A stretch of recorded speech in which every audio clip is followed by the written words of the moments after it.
उत्तर प्रदेश में होने वाले त्रिस्तरीय पंचायत चुनाव 2026 पर अनिश्चितता के बादल मंडरा रहे हैं। पंचायत चुनाव से जुड़ी बहुत ही बड़ी खबर आ रही है। अब पंचायत चुनाव 2027 में होंगे। गांव की सरकार 2027 तक नहीं। पंचायत चुनाव पर सियासी रणनीति का खुलासा। पंचायत चुनाव अपडेट पाने के लिए हमारे चैनल को सब्सक्राइब करें और वीडियो को पूरा देखें।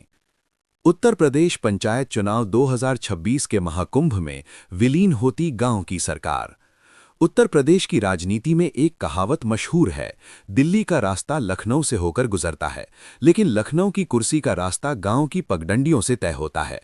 उत्तर प्रदेश में पंचायत चुनाव सिर्फ प्रधान या बीडीसी चुनने का जरिया नहीं है, बल्कि ये ग्रामीण भारत की उस नब्ज को टटोलने का मौका होता है जिससे सूबे की सत्ता का रुख तय होता है। लेकिन जो उम्मीदवार पिछले 2 साल से गांव की चौपालों पर चाय और चर्चा के जरिए अपनी जमीन तैयार कर रहे थे, उनके लिए बुरी खबर है।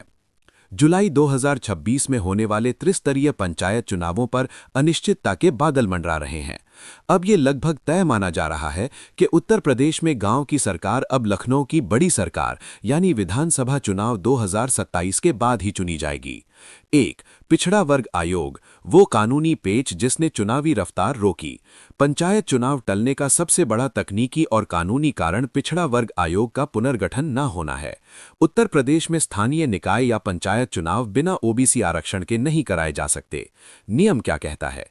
संवैधानिक नियमों के अनुसार हर 3 साल में पिछड़ा वर्ग आयोग का गठन अनिवार्य है। इसकी रिपोर्ट के आधार पर ही सीटों का आरक्षण यानी रिजर्वेशन तय होता है। मौजूदा स्थिति: उत्तर प्रदेश में पिछले आयोग का कार्यकाल अक्टूबर 2025 में समाप्त हो चुका है। वर्तमान में कोई सक्रिय आयोग अस्तित्व में नहीं है। आरक्षण का संकट: जब तक आयोग नहीं बनेगा वो सर्वे नहीं करेगा। सर्वे के बिना ये तय नहीं होगा कि कौन सी सीट ओबीसी के लिए आरक्षित होगी और कौन सी सामान्य। बिना आरक्षण सूची के चुनाव प्रक्रिया शुरू करना सुप्रीम कोर्ट के ट्रिपल टेस्ट फॉर्मूले का उल्लंघन होगा।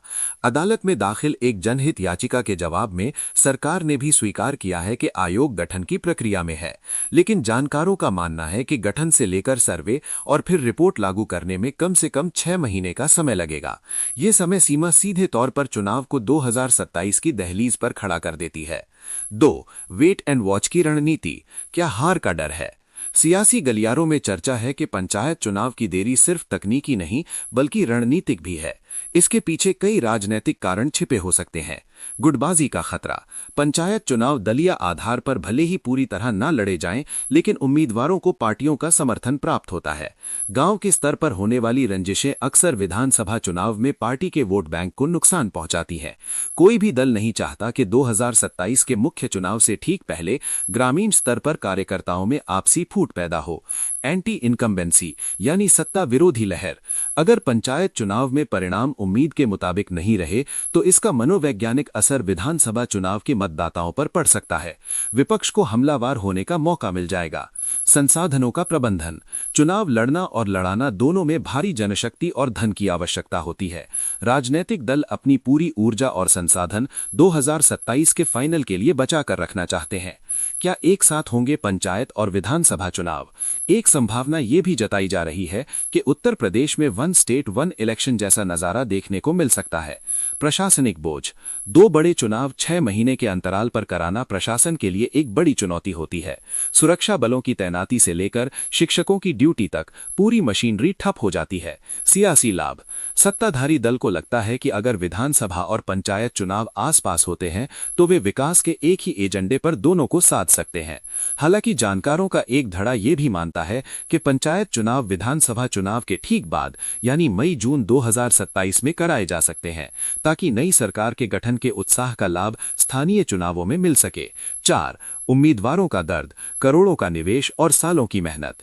इस देरी का सबसे ज्यादा नुकसान उन स्थानीय नेताओं को हो रहा है जो प्रधानी के सपने देख रहे थे। आर्थिक बोझ: यूपी के गांवों में चुनाव अब लाखों करोड़ों की बिसात बन चुके हैं। उम्मीदवारों ने पिछले 1 साल से दावतें, धार्मिक आयोजन और लोगों की आर्थिक मदद में अपनी जमा पूंजी लगा दी है। मेहनत पर पानी: गांव की राजनीति संपर्क पर चलती है। अब जबकि चुनाव टल रहे हैं, उम्मीदवारों को अपना जनसंपर्क अभियान